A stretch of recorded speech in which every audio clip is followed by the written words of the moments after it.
Hey everybody, this video lesson is going to cover the classification of matter. This is the first video in Unit 1. If I asked you what is chemistry, to put it into a definition, the answer would be that chemistry is the study of matter and energy. Now, in this year, we will do 12 chapters in this course over the 3 trimesters, and 11 of those 12 chapters will cover matter, and only 1 will cover energy. Now, you might think that because of that, energy is not as important as the study of matter when it comes to chemistry, but that is not the case.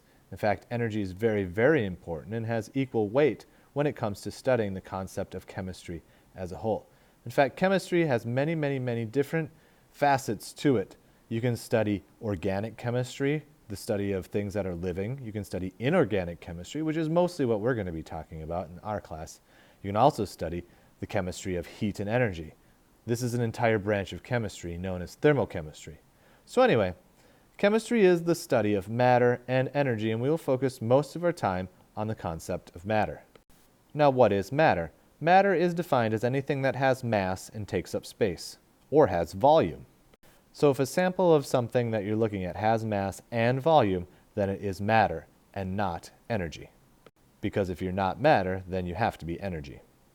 Anyway, our goal as scientists is to classify matter, to describe it a little bit more precisely.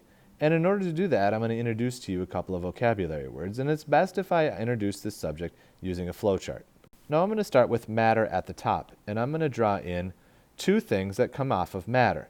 Matter can be described as either a mixture or a pure substance. So under the umbrella of matter, you are either mixed matter or pure matter. Now, discussing mixtures specifically, if you were to define a mixture, it's 2 or more substances occupying the same space at the same time. For a mixture, sometimes it's important to define the space, like maybe the space is a classroom, and the students are mixed up as boys or girls. In that case, the mixture is of 2 different types of humans in the same place at the same time.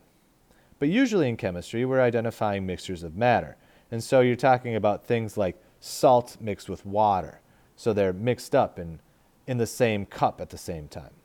But not all mixtures are the same. Some mixtures are good and even mixtures, and some are uneven mixtures. And so I'm going to free up a little bit of space here and change to a different color to talk about this next part. So mixtures could come in one of 2 ways, either a good even mixture or an uneven mixture.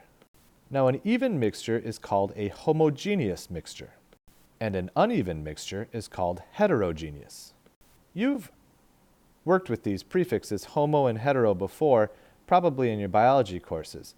Back in the genetics topic, there are things called homozygous and heterozygous when it comes to mixing together the dominant recessive traits of any particular species. And so homo means same and hetero means not the same or different. In homogeneous and heterogeneous case, homogeneous means a mixture in which all the parts are or look the same. Going back to my example of a mixture from up above, salt water is actually an example of homogeneous, because if you take a sample of salt water, take a cup and scoop some up, you cannot tell the salt and the water apart. It all seems to look like the same substance, and that's why it's considered to be a homogeneous mixture. Other examples include soft drinks, and even the air that you're breathing right now is an even mixture of different gases, including nitrogen and oxygen, and other gases as well. Now, heterogeneous, on the other hand, is when you can tell the parts apart from one another because they don't all look the same. So if you are, once again, at the beach and you look at the ocean, that's an example of a homogeneous mixture.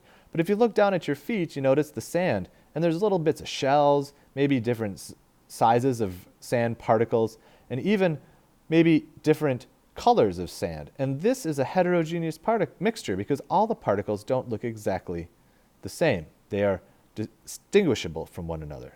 So in summary, mixtures are when 2 or more substances occupy the same place at the same time, and those mixtures can be broken down into even and uneven mixture, or homogeneous and heterogeneous. Now let's shift gears and talk about the pure substances. A pure substance is a situation where the matter consists of all the exact same particles. So for example, if you've got a sample of pure water, and pure being the key word here, is that it's all just H2O. So you got a cup full of it, and every particle you see, although you can't see them because they're too small, but you know that it's pure water, so all the substance is exactly the same particle, H2O.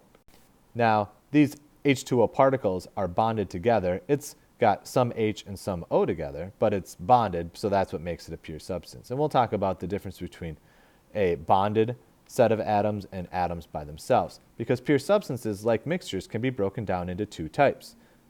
The first type of pure substance is referred to as an element, and elements are anything that you find on the periodic table. Look at the periodic table, pick out an element, and if you have all of the same element in the cup at the same time, you have a pure substance. For example, pure gold, or pure silver, or pure oxygen. Those sorts of things are elements. On the other hand, if you've got two elements, but they are connected by a bond, you have the other type of pure substance, which is called a compound. And this is key here, that they need to be bonded together either by an ionic or covalent bond. Now, two or more substances at the same place at the same time is a mixture, but they're not bonded. Two or more elements in the same place that are bonded together make a compound. And then you can get multiples of that compound in the same place, and that is a pure substance, like a cup of water, as I mentioned before. You've got water, which is bonded H2O, and if you remember from biology, it's got that crooked shape to it. There's O in the middle and with H's coming down on either side. But you've got just multiples of H2O, you have a pure compound.